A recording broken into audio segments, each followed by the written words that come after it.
नमस्कार, evening agenda देख रहे हैं आप और मैं हूं आपके साथ अवंतिका श्रीवास्तव।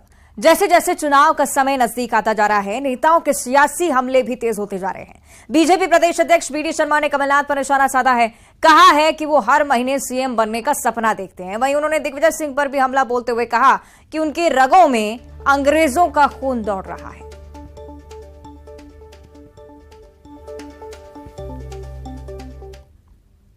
तो चुनावी साल में आरोप प्रत्यारोप का दौर जारी और इस बीच सियासी बयानबाजी पे एक बार फिर से परवान चढ़ते हुए बीजेपी प्रदेश अध्यक्ष बीडी शर्मा के एक बयान का हम जिक्र कर रहे हैं, जिसमें दिग्विजय सिंह के लिए उन्होंने कह दिया है कि उनकी रगों में विदेशी खून दौड़ रहा है।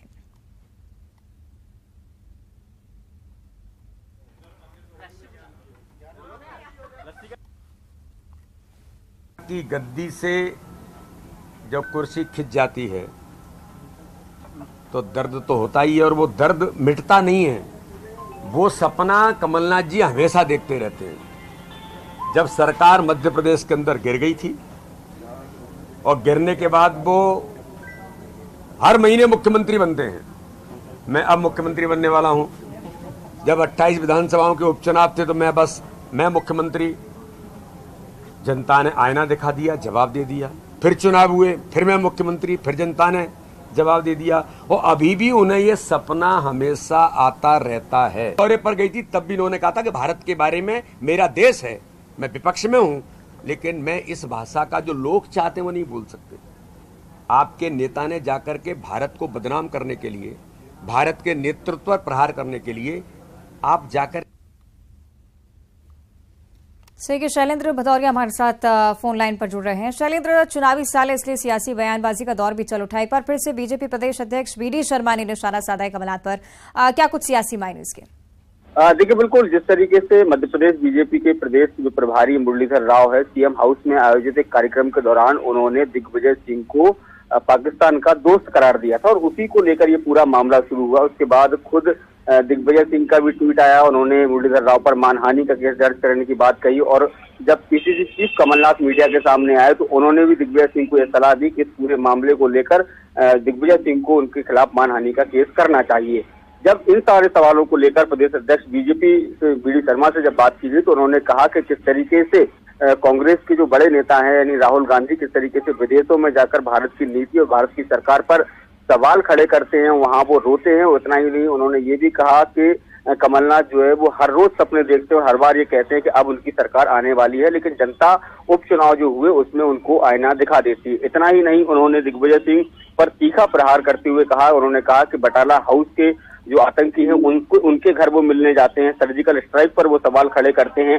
तो ऐसे में वो बताएं कि आखिर मुरलीधर राव ने जो कहा वो आखिर गलत कहा है।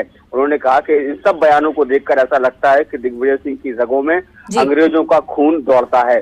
तो ये जो बयानबाजियां हैं, जैसे जैसे चुनाव नजदीक आता जा रहा है वैसे वैसे अब ये बयानबाजियां भी तीखी होती जा रही है। न केवल सत्ता पक्ष की तरफ से बल्कि विपक्ष भी इस पर लगातार हमलावर नजर आ रहा है। ठीक है शैलेंद्र, आप बने रहेगा हमारे साथ। कांग्रेस का पक्ष रखने के लिए हमारे साथ अजय सिंह यादव जी जुड़ रहे हैं। बहुत स्वागत करती हूँ आपका अजय सिंह जी न्यूज 18 पर।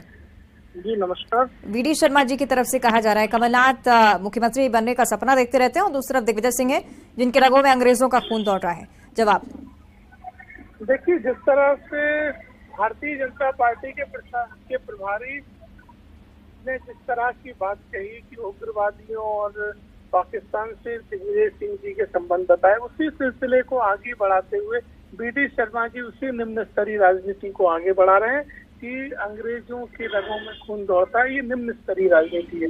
कांग्रेस पार्टी इस तरह की राजनीति नहीं करती है।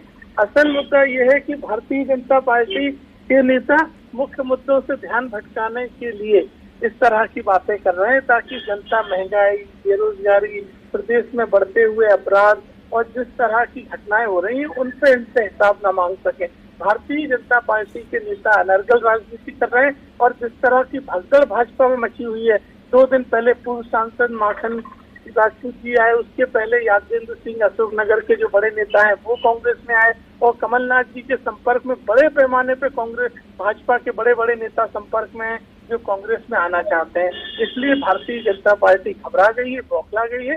बीडी शर्मा जी बौखलाहट में उलझुल बातचीत कर रहे हैं। अजय सिंह जी, एक और सवाल मेरा, कांग्रेस लगातार ये कहती रही है कि हम बोलते नहीं, हम करके दिखाते हैं, लेकिन बीते दिनों आपको भी याद होगा अवश्यम भावी कांग्रेस के मीडिया प्लेटफॉर्म की तरफ से जारी हुआ था ये शब्द और बीजेपी की तरफ से बहुत मखौल उड़ाया गया इस शब्द का। अभी भी बीजेपी प्रदेश अध्यक्ष इस बात का जिक्र कर रहे थे कि कमलनाथ सिर्फ सपना देखते रहते हैं, उनके सपने साकार होने वाले नहीं है। तो क्या आपको लगता है कि कांग्रेस की तरफ से इस तरह के बयान नहीं आने चाहिए या इस तरह के शब्दों का इस्तेमाल नहीं होना चाहिए, सिर्फ करके दिखाना चाहिए कांग्रेस को?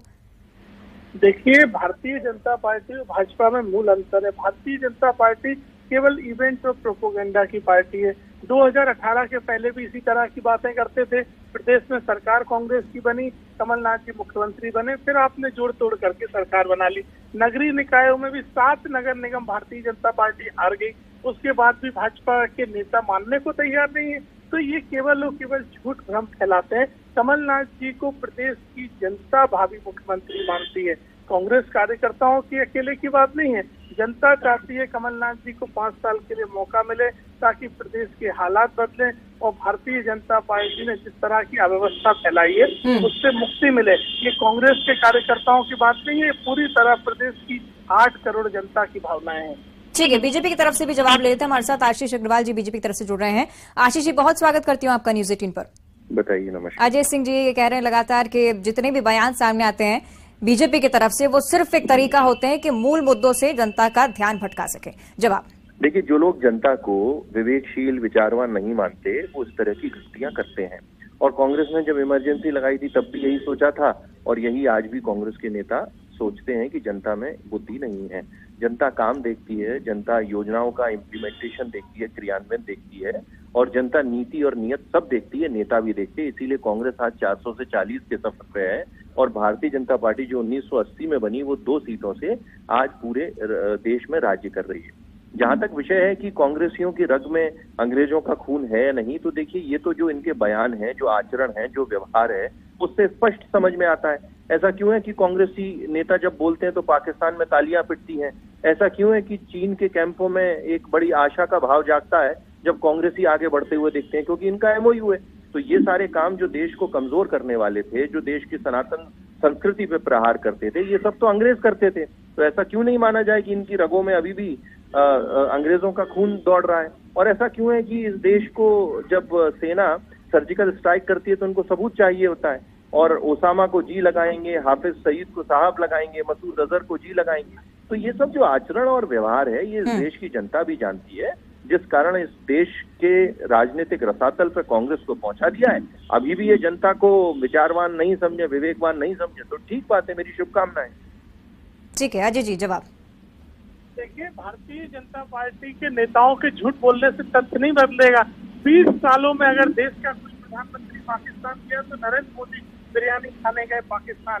कांग्रेस का कोई प्रधानमंत्री नहीं गया, इसलिए पाकिस्तान से दोस्ती कौन निभा रहा है ये हमने देखा है। और देश के रिकॉर्ड देख लीजिए, चाइना के साथ जितना व्यापार और जितना धंधा भारतीय जनता पार्टी सरकार में बढ़ा है उतना कभी कांग्रेस की सरकारों में नहीं बढ़ा है। तो आपके झूठ बोलने से ये तथ्य नहीं बदलेंगे। आजादी के आंदोलन की पार्टी हम, आपकी माफी मांगने का इतिहास आपके बड़े बड़े नेताओं ने जिस तरह से अदालतों में अंग्रेजों के पक्ष में गवाहियां दी वो हमें राष्ट्रवाद सिखा रहे हैं। तो अंग्रेजों के रगों में किसका खून है ये तो स्पष्ट दिखाई देता है। एक स्वतंत्रता संग्राम सेनानी आपका नहीं और राष्ट्रवाद के फर्जी प्रमाण पत्र बांटने चल रहे हैं। भारतीय जनता पार्टी मुद्दों से भागना चाहती है। कभी मुद्दों का बयान नहीं देते बीडी शर्मा कि बेरोजगारों के मुद्दों पे बात करें, कभी बयान नहीं देते कि महिला अत्याचारों पे बात करें, कभी बयान नहीं देंगे कि आदिवासी अत्याचारों पे बात करें, कभी बयान नहीं देंगे कि दलितों पे बात करें, पिछड़े वर्गों का आरक्षण क्यों रोक दिया। ये मुद्दे जो ठीक है आशीष जी, तमाम मुद्दे गिनवा दिए हैं अजय सिंह यादव जी ने। इस पर जवाब चाहूंगी कि क्यों इन मुद्दों को लेकर बीजेपी की तरफ से कोई बयान सामने नहीं आता है। देखिए मेरे सर्वोच्च 2 नेता, एक मेरे पार्टी के अध्यक्ष आदरणीय बीडी शर्मा जी और एक हमारी सरकार के मुखिया, जब बोलते हैं अपनी सरकारों का रिपोर्ट कार्ड लेके तथ्यात्मक तरीके से, तर्क संगत तरीके से बोलते हैं, कांग्रेसियों जैसे खोखले बयान नहीं देते हैं। एक बात मैंने सारे मुद्दे गिनवाए, मुझे मालूम है ना, बीच में रोकेंगे। ठीक है अजय सिंह जी, एक सेकंड जवाब सुन लीजिए। अजय जी जवाब सुन लीजिए। बता दीजिए तारीख, राजनीतिक दल स्वतंत्रता की लड़ाई में कहाँ से थे कि मेरे नेता महिला। अजय जी वो जवाब दे रहे हैं, आशीष जी एक बार सुन लीजिए। झूठ बोलने से तब नहीं आवाज को साइलेंट कर दीजिए, सब मानेंगे। देखिए, मैं एक बात कहता हूँ, कांग्रेसियों ने क्या किया, नेहरू खानदान ने क्या किया आजादी की लड़ाई में, वो उस समय के साहित्यकार और कवियों ने क्या लिखा था उस पर हमें जाना चाहिए।